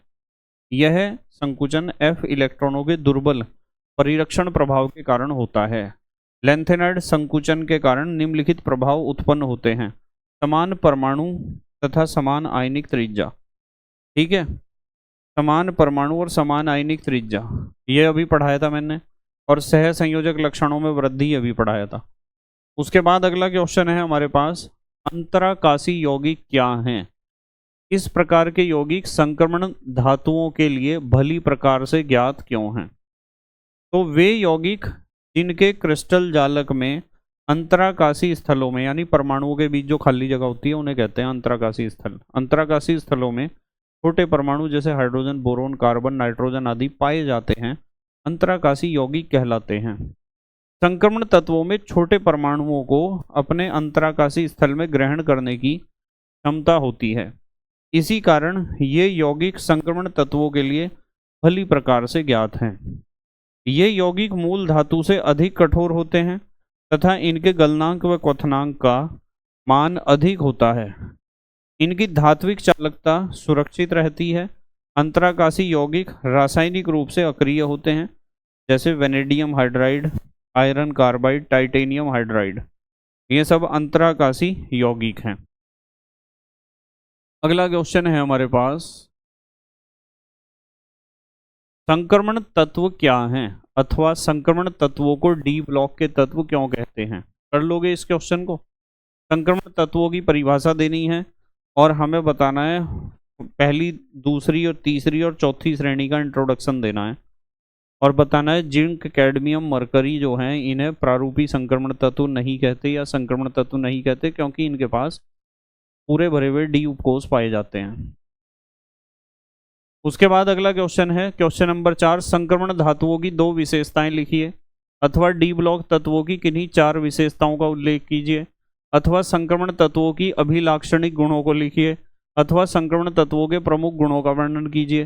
तो संक्रमण तत्वों के गुण तो आपने पढ़ लिए कई बार। संक्रमण तत्वों के गुण देखो, संक्रमण तत्वों की मुख्य विशेषताएं निम्न प्रकार हैं। ये नंबर 1, ये परिवर्ती ऑक्सीकरण संख्याएं दर्शाते हैं। प्रत्येक श्रेणी के प्रथम और अंतिम सदस्य अपवाद हैं। अत्यधिक संख्या में ऑक्सीकरण अवस्थाएं दर्शाने वाले तत्व श्रेणी के मध्य में या इसके निकट हैं। उदाहरण Mn की ऑक्सीकरण संख्या +2 से +7 तक जाती है। नंबर 2, अयुग्मित इलेक्ट्रॉनों की उपस्थिति के कारण अधिकांश तत्व तथा आयन अनुचुंबकीय व्यवहार दर्शाते हैं तथा रंगीन लवण जैसे कॉपर सल्फेट बनाते हैं। नंबर 3, ये डी कक्षकों की उपलब्धता के कारण संकुल यौगिकों जैसे K4FeCN6 में Fe आ गया ना, का निर्माण करते हैं। नंबर 4, यह अंतराकाशी यौगिक भी बनाते हैं जैसे बोराइड, जो रासायनिक रूप से निष्क्रिय होते हैं।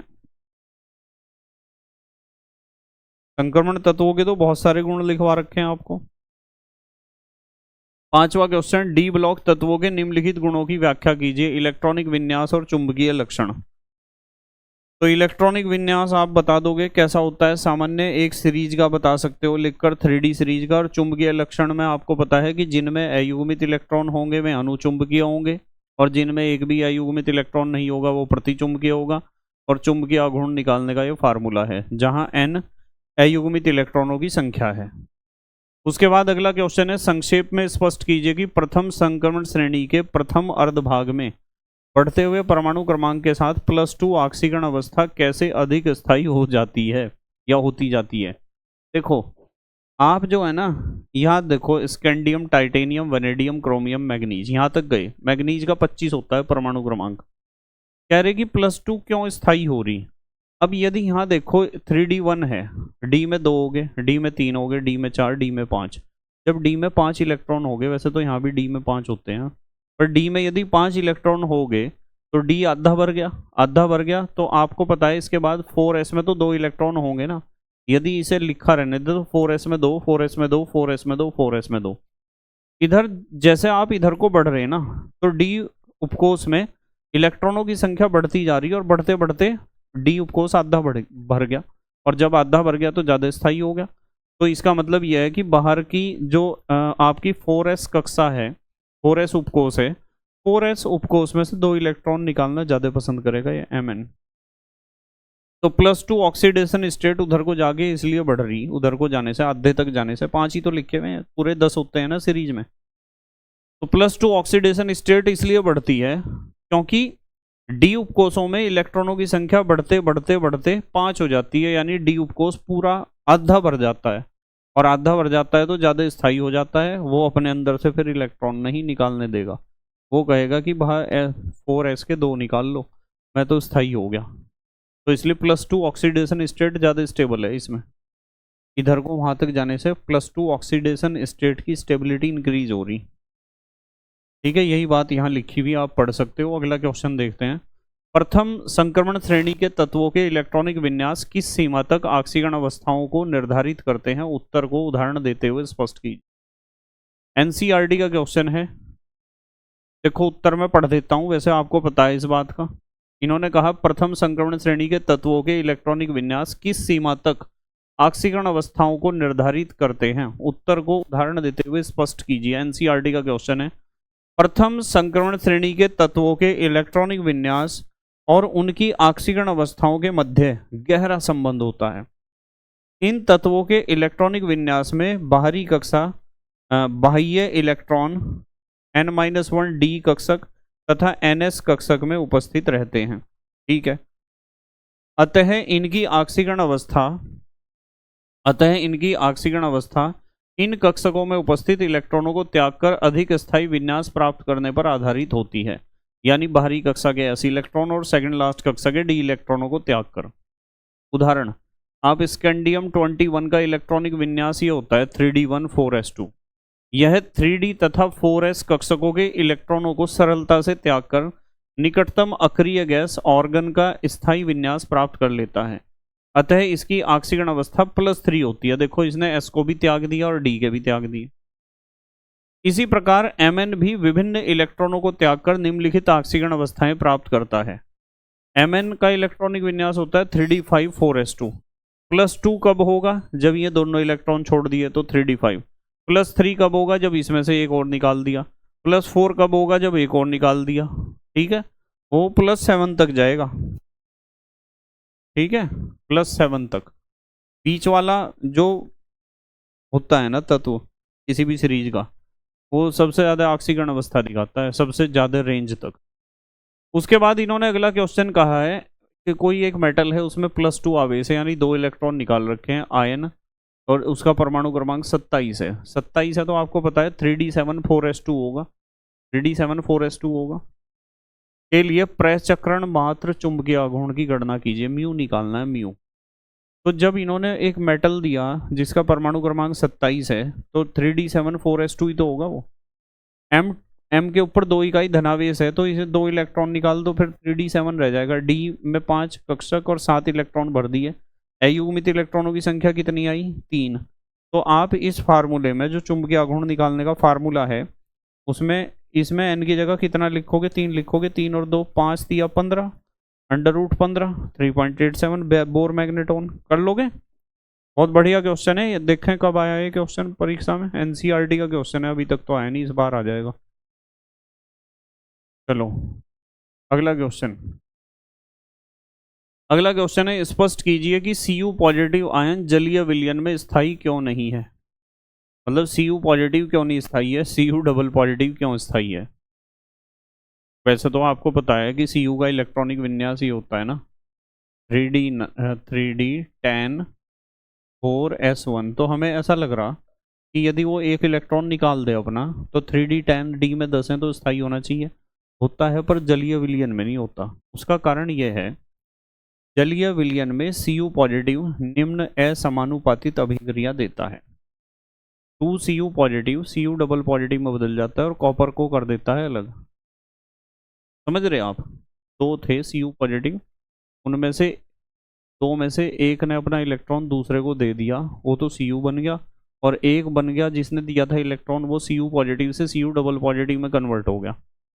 जलीय विलयन में Cu पॉजिटिव आयन की तुलना में Cu डबल पॉजिटिव आयन का अधिक स्थायित्व उच्च ऋणात्मक जलयोजन एंथैल्पी यानी डेल्टा जलयोजन H पॉजिटिव के कारण है।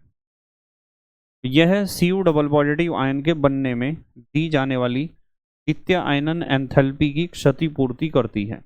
अब सुनियो ध्यान से। जब Cu पॉजिटिव को आप पानी में घोल दोगे ना, तो पानी में घुलने पर इतनी ऊर्जा निकलेगी जिसे आप जलयोजन ऊर्जा कह सकते हो, कि वो एक Cu पॉजिटिव में से एक और इलेक्ट्रॉन निकाल देगी। यानी जलयोजन ऊर्जा का मान आयनन ऊर्जा से ज़्यादा है। जब आपने Cu पॉजिटिव को पानी में घोल दिया तो घुलते ही एनर्जी इतनी निकली कि उसने Cu पॉजिटिव में से एक और इलेक्ट्रॉन निकाल दिया। यानी वो जलयोजन ऊर्जा आयनन ऊर्जा से ज़्यादा मान है उसका, इसलिए ऐसा हुआ। ठीक है, यही इसका कारण है। अगला क्वेश्चन आ जाओ आप, अगले क्वेश्चन पर देखो। हमारे पास 10वां क्वेश्चन है, 2 पार्ट इसमें दे रखे हैं। 2025 में दोनों पार्ट आए हैं। Mn ट्रिपल पॉजिटिव आयन की अपेक्षा Mn डबल पॉजिटिव आयन अधिक स्थायी होते हैं। अब Mn की बात करूं तो Mn का इलेक्ट्रॉनिक विन्यास 25 है। बहुत सवाल आते हैं इसके ऊपर। 3d5 4s2। अब आपको पता ही है 3d5 4s2 है तो वो 2 इलेक्ट्रॉन निकालने पसंद करेगा ना, या 3 निकालने पसंद करेगा? 2 निकालने पसंद करेगा, क्योंकि 2 इलेक्ट्रॉन निकालते ही उसका इलेक्ट्रॉनिक विन्यास 3d5 हो जाएगा। Mn डबल पॉजिटिव का इलेक्ट्रॉनिक विन्यास कितना हो जाएगा? 3d5। और 3d5 इलेक्ट्रॉनिक विन्यास पता ही आपको स्थायी इलेक्ट्रॉनिक विन्यास है, क्योंकि D आधा भरा हुआ उपकोष है। आधे भरे हुए और पूरे भरे हुए उपकोष ज्यादा स्थायी होते हैं ना। उसके बाद अगला क्वेश्चन है, संक्रमण धातुएं तथा इनके अधिकांश यौगिक अनुचुंबकीय होते हैं, स्पष्ट कीजिए। भाई जितने भी संक्रमण धातुएं या संक्रमण तत्व हैं या डी ब्लॉक तत्व हैं, इनके डी उपकोष में 1 से लेके 10 तक इलेक्ट्रॉन पाए जाते हैं। तो 1 2 3 4 5 6 7 8 9 तक तो अयुग्मित इलेक्ट्रॉन होंगे ही। सिर्फ लास्ट वाले जो होते हैं ना, कॉपर, ये लास्ट वाले होते हैं जिंक, कैडमियम और मरकरी, यही तो ऐसे होते हैं जिनके डी उपकोष पूरे भरे हुए होंगे। प्रतिचुंबकीय सिर्फ लास्ट वाले ही तो हैं, बाकी तो सब अनुचुंबकीय ही हैं, क्योंकि इनमें अयुग्मित इलेक्ट्रॉन पाए जाते हैं। यही बात इसमें लिखी हुई है, इसे पढ़ सकते हो आप। अगला देखो क्वेश्चन क्या है। अगला क्वेश्चन है, संक्रमण तत्व धात्विक लक्षण क्यों प्रदर्शित करते हैं? धात्विक लक्षण क्यों प्रदर्शित करते हैं? क्योंकि धात्विक बंध बनते हैं ना उनमें।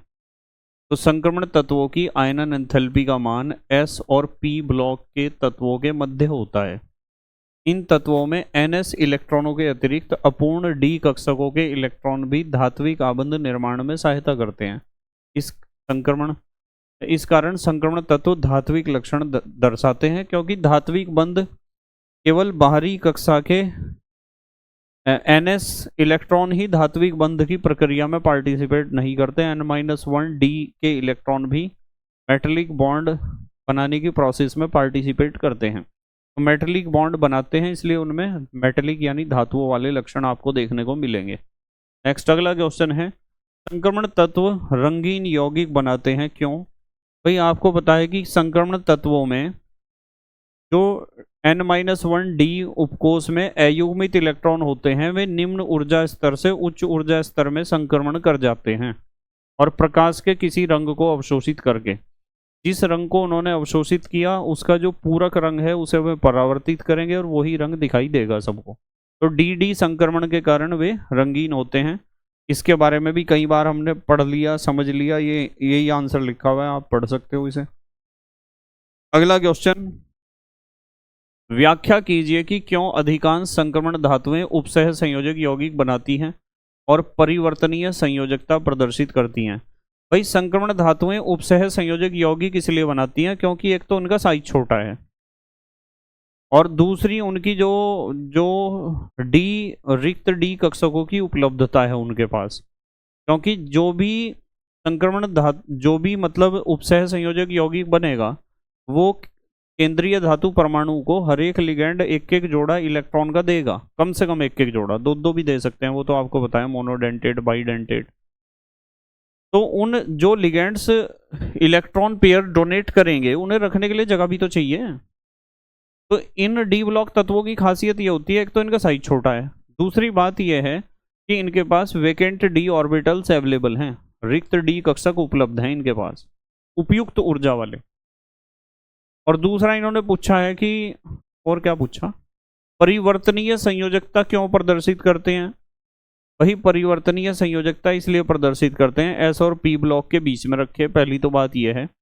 दूसरी बात यह है कि इनके जो बाहरी कक्षा के S इलेक्ट्रॉन हैं और सेकंड लास्ट कक्षा के जो D इलेक्ट्रॉन हैं यानी NS और N-1D, इनके बीच एनर्जी डिफरेंस कम है, इसलिए ये अपने ऑक्सीकरण अवस्था और संयोजकता को बदल सकते हैं। यही कारण इसमें लिखा हुआ है, आप पढ़ सकते हो। दोनों का कारण मैंने एक्सप्लेन कर दिया। अगले क्वेश्चन पर आ जाते हैं हम। आयतनात्मक विश्लेषण में परमैंगनेट विलयन को अम्लीय करने के लिए तनु सल्फ्यूरिक अम्ल के स्थान पर HNO3 का प्रयोग क्यों नहीं करते? आपके पास परमैंगनेट है, पोटेशियम परमैंगनेट है, और उसे जो है अम्लीय करने के लिए हम सल्फ्यूरिक अम्ल का इस्तेमाल करते हैं, HNO3 का इस्तेमाल क्यों नहीं करते? क्योंकि HNO3 एक ऑक्सीकारक है, उसका ऑक्सीकरण कर देगा, वो अम्लीय करे ना करे उसे, उसका ऑक्सीडेशन कर देगा। ठीक है, यही कारण है, इसे आप पढ़ सकते हो, यही लिखा हुआ होगा यहाँ। अगला क्वेश्चन देखते हैं 15वां। अंतः संक्रमण तत्व क्या हैं? इनके सामान्य इलेक्ट्रॉनिक विन्यास लिखिए, अथवा अंतः संक्रमण तत्वों के सामान्य इलेक्ट्रॉनिक विन्यास लिखिए। अंतः संक्रमण तत्व का मतलब F ब्लॉक तत्वों के बारे में ये पूछ रहे हैं कि उनके बारे में बताओ, उनका सामान्य इलेक्ट्रॉनिक विन्यास बताओ, बता दोगे? अगला क्वेश्चन, लेंथेनाइड तत्वों के इलेक्ट्रॉनिक विन्यास लिखिए। अब ये क्वेश्चन 2018 में आया था, इस क्वेश्चन को आप याद करके चले जाना। एक तो देखो ये है, ये तो लेंथेनम का है। सीरियम यहाँ देखो F में एक है, सीरियम के बाद आ गया PR, F में कितने हो गए? 3। ND F में 4 हो गए, PM 5, SM देखो इलेक्ट्रॉनिक विन्यास से पहले परमाणु क्रमांक 59, 60, 61, 62, F में इलेक्ट्रॉनों की संख्या बढ़ती जा रही। आप इसे याद करके जा सकते हो, ठीक है, पर मुझे लगता है कि इस तरह का क्वेश्चन परीक्षा में नहीं आएगा जैसा ये आ गया था 2018 में।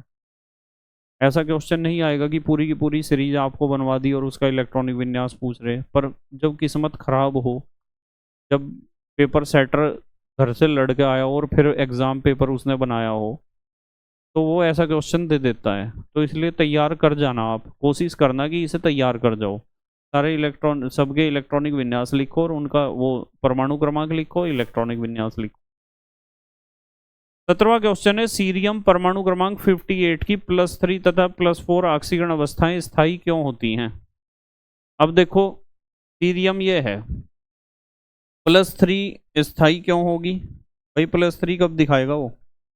जब वो 2 इलेक्ट्रॉन तो ये निकाल देगा और एक ही है, और ये तो +3 और +4 में ये वाला भी निकाल देगा इलेक्ट्रॉन, और जब सब में 0 0 हो गए फिर तो अक्रिय गैस जैसा हो जाएगा। तो सीरियम का इलेक्ट्रॉनिक विन्यास ये होता है, F में एक इलेक्ट्रॉन, 4f1 5d1 6s2।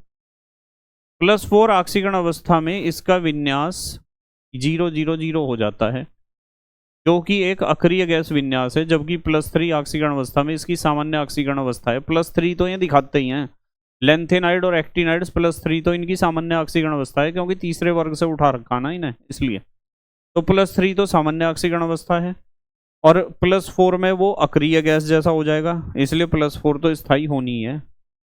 जब अक्रिय गैस जैसी संरचना उसे मिल जाएगी इलेक्ट्रॉनिक संरचना। उसके बाद 18वां क्वेश्चन है हमारे पास, 2 लेंथेनाइड तत्वों के इलेक्ट्रॉनिक विन्यास लिख दो और उनकी ऑक्सीकरण अवस्थाएं लिख दो, तो कर दोगे आप। नेक्स्ट अगला क्वेश्चन है, पायरोलोसाइट से पोटेशियम परमैंगनेट बनाने की विधि का वर्णन कीजिए और परमैंगनेट आयन की संरचना सूत्र लिखिए। 2024 में क्वेश्चन आया, इसे पक्का करके जाना है आपको। परमैंगनेट पोटेशियम परमैंगनेट बनाने की विधि, समीकरण लिखनी और संरचना। उसके बाद अगला क्वेश्चन है हमारे पास 20वां क्वेश्चन, F ब्लॉक के तत्वों की विशेषताएं। F ब्लॉक तत्वों की विशेषताएं अभी पढ़ा के आया मैं आपको, इन्हें पढ़ लेना। उसके बाद 21वां क्वेश्चन है, निम्नलिखित को समझाइए। लेंथेनाइड आकुंचन, देखो फिर दोबारा आ गया। लेंथेनाइड तथा एक्टिनाइड की ऑक्सीकरण अवस्थाएं 2025। आपको पता है +3 ऑक्सीडेशन स्टेट तो नॉर्मली दिखाते ही हैं दोनों, लेंथेनाइड भी और एक्टिनाइड भी।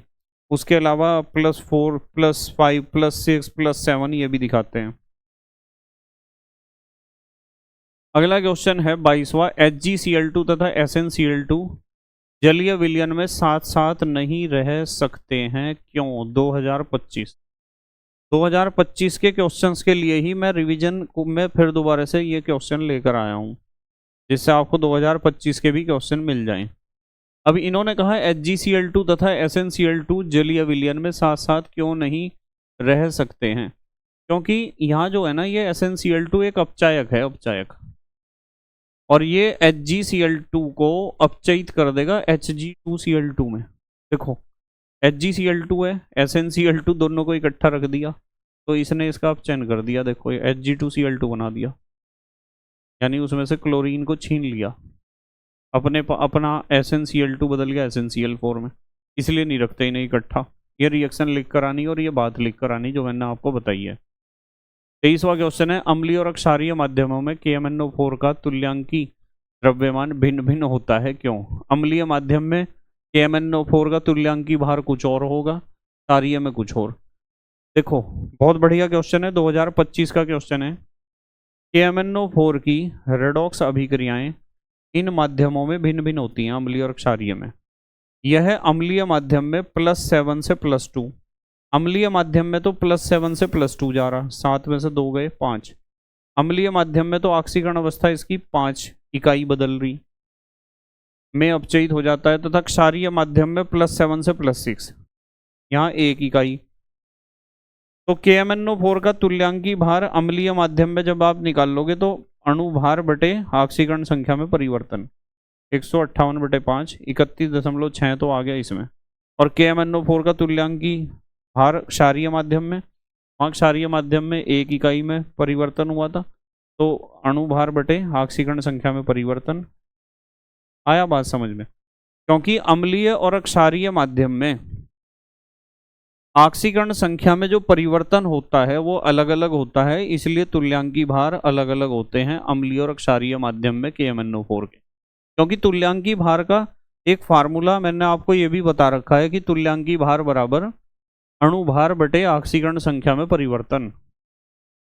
और यदि आपको तुल्यांकी भार की नॉलेज अब भी नहीं है तो आप YouTube पर सर्च कर लेना तुल्यांकी भार बाय KMD सहारनपुर। आप YouTube पर सर्च कर लेना तुल्यांकी भार बाय KMD सहारनपुर। चलो अब आ जाते हैं लघु उत्तरीय प्रश्न, 3 नंबर वाले क्वेश्चन पर आ जाते हैं हम। एक क्वेश्चन दे रखा है, बहुत बढ़िया क्वेश्चन है ये जो दे रखा है।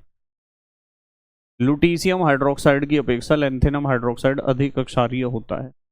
फास्ट ट्रैक रिवीजन में अभी समझाया मैंने आपको, अभी थोड़ी देर पहले ही। क्योंकि जब इधर को जाते हैं तो साइज घटता है। ये तो रखा हुआ पहले, लेंथेनम तो सबसे पहला तत्व है, लुटीशियम सबसे बाद वाला तत्व है। तो इसका साइज तो होगा छोटा और इसका बड़ा होगा। जब सॉरी इधर को जाने से साइज घटता है, पहले रखा हुआ है इसका साइज बड़ा होगा, इसका छोटा होगा। उन्होंने ऐसा लिख रखा है ना, देखो भाई, पहले तो रखा होगा ये LaOH होल थ्राइस, और कहीं लास्ट में जाके लुटीशियम रखा होगा, तो लुटीशियम हाइड्रोक्साइड हम लास्ट में लिखते हैं। तो अब मैं आपको पूछ रहा है लेंथेनम और लुटीशियम में साइज किसका छोटा है? आप कहोगे जी लुटीशियम का साइज छोटा है। अब लुटीशियम का साइज छोटा है तो यहाँ सह संयोजक लक्षण ज़्यादा हो गया, या फिर यूँ कह दो कि लुटीशियम ने यहाँ बॉन्ड मजबूत बना रखा। जब मजबूत बॉन्ड ऑक्सीजन के साथ है तो OH का निकल के भागना यहाँ मुश्किल है। और जबकि यहाँ लेंथेनम का साइज बड़ा है तो बॉन्ड भी बड़ा होगा, आसानी से OH नेगेटिव निकल सकता है। जहाँ से OH नेगेटिव आयन आसानी से निकलेगा वो ज़्यादा क्षारीय होगा। यहाँ आसानी से निकलेगा, यहाँ नहीं निकलने का, क्योंकि यहाँ लेंथेनम का साइज बड़ा है, यहाँ लुटीशियम का छोटा है। ठीक है, इधर को जाने से साइज घटता है, जिसे आप लेंथेनाइड संकुचन कहते हो। यही बात यहाँ लिखी हुई है, पढ़ लेना। संक्रमण तत्वों के अनुचुंबकीय लक्षण तथा रंगीन आयनों के बनने पर संक्षिप्त टिप्पणी। भाई संक्रमण तत्व अनुचुंबकीय तो होते ही है जब उनमें अयुग्मित इलेक्ट्रॉन पाए जाते हैं N-1 डी उपकोष में, और रंगीन आयन इसलिए बनाते हैं क्योंकि जो N-1 डी उपकोष में अयुग्मित इलेक्ट्रॉन पाए जाते हैं वे निम्न ऊर्जा स्तर से उच्च ऊर्जा स्तर में चले जाते हैं, DD संक्रमण करते हैं प्रकाश के किसी रंग को अवशोषित करके, और जिस रंग को उन्होंने अवशोषित करा उसका पूरक रंग में परावर्तित कर रहे थे, वही रंग दिखाई देगा। यह बात तो कई बार समझा दी मैंने आपको। अगला क्वेश्चन देखो, दूसरे का पहला, लेंथेनाइड संकुचन को कारण सहित स्पष्ट कीजिए, अथवा लेंथेनाइड तत्वों का आकार लेंथेनम से लुटीशियम तक कम हो जाता है, क्यों? दूसरा, Zn डबल पॉजिटिव लवण सफेद होते हैं जब अयुग्मित इलेक्ट्रॉन ही नहीं होने का, सारे युग्मित इलेक्ट्रॉन है, D में 10 हैं इसके पास, जबकि Cu डबल पॉजिटिव लवण नीले रंग के होते हैं तो नीले रंग के होंगे ही। Cu डबल पॉजिटिव का मतलब Cu में 9 इलेक्ट्रॉन होंगे, Cu डबल पॉजिटिव का मतलब D में 9 इलेक्ट्रॉन, 3D9 होगा, और 3D9 है तो एक अयुग्मित इलेक्ट्रॉन होगा, वही प्रकाश के रंग को अवशोषित करके निम्न ऊर्जा स्तर के D ऊर्जा स्तर से उच्च ऊर्जा स्तर में चला जाएगा, DD संक्रमण दिखाएगा। चलो अगला क्वेश्चन देखते हैं क्या है। ये अगला क्वेश्चन तीसरा, परिवर्ती ऑक्सीकरण अवस्थाओं से क्या तात्पर्य है? इसे संक्रमण तत्वों के संदर्भ में समझाइए, अथवा संक्रमण तत्व विभिन्न ऑक्सीकरण अवस्थाएं प्रदर्शित करते हैं, क्यों? अथवा प्रथम संक्रमण श्रेणी में कौन सी धातु बहुधा तथा क्यों +1 ऑक्सीकरण अवस्था दर्शाती है? चलो ये तो पढ़ लोगे। परिवर्ती ऑक्सीकरण अवस्था क्यों दिखा रहे, कर लिया, करवा दिया ना मैंने ये क्वेश्चन। फोर्थ है, संक्रमण तत्वों के निम्नलिखित गुणों की व्याख्या कीजिए। धात्विक प्रकृति, अनुचुंबकीय लक्षण। भाई कितनी बार वही क्वेश्चन आ रहे बार बार। अगला क्वेश्चन देखो क्या है, पांचवा, पोटेशियम डाइक्रोमेट बनाने की एक विधि का रासायनिक समीकरण लिखिए तथा इसकी अम्लीय सल्फर डाइऑक्साइड और HCl के साथ क्रिया। ये तो कर दोगे, ये तो याद करके जाना है, ध्यान रखना, जैसे मैंने नोट्स में लिखवा रखा है। अगला क्वेश्चन आ गया, छठा क्वेश्चन, निम्नलिखित अभिक्रियाओं का पूर्ण समीकरण लिखिए। अम्लीय माध्यम में डाइक्रोमेट आयन का रिएक्शन Fe डबल पॉजिटिव से द्वारा Fe डबल पॉजिटिव का उपचयन, उपचयन कहते हैं ऑक्सीकरण को, फेरस का फेरिक में ऑक्सीकरण करना है, ये भी लिखवा रखा है। उदासीन माध्यम जलीय विलयन में KMnO4 द्वारा H2O3 का ऑक्सीकरण, उपचयन माने ऑक्सीकरण, ठीक है। अम्लीय माध्यम में KMnO4 की उपस्थिति में ऑक्सीलेट का अपघटन। इन समीकरणों को लिख लिख कर याद करके जानी है, और मैंने ज़्यादातर आपको नोट्स में लिखवा रखी हैं समझाकर। उसके बाद अगला क्वेश्चन है, MnO2 से पोटेशियम परमैंगनेट के निर्माण की विधि बतानी है, रासायनिक समीकरण देनी है। उसकी मुख्य तो बात यह है, पोटेशियम परमैंगनेट की KNO2 से रासायनिक अभिक्रिया बतानी है। पायरोलुसाइट अयस्क है, तो कर लोगे आप, लिख लिख कर इसे याद करना है। चलो बस आज इतना ही करना है, 50% तो हमने कर लिया और 50% मैं कराऊंगा आपको कल को, ठीक है। कल ये चैप्टर मैं कंप्लीट करा दूंगा आपको। मतलब आज 50% करने के बाद आपको आइडिया तो हो गया होगा कि कौन कौन से क्वेश्चन कहाँ से पूछे जाते हैं, इस चैप्टर में से कौन कौन से क्वेश्चन आते हैं। ठीक है बेटे, बस आज हम इतना ही पढ़ेंगे, बाकी पढ़ाई कल करेंगे। Thank you very much for watching this lecture and best of luck for your exam. Okay, bye.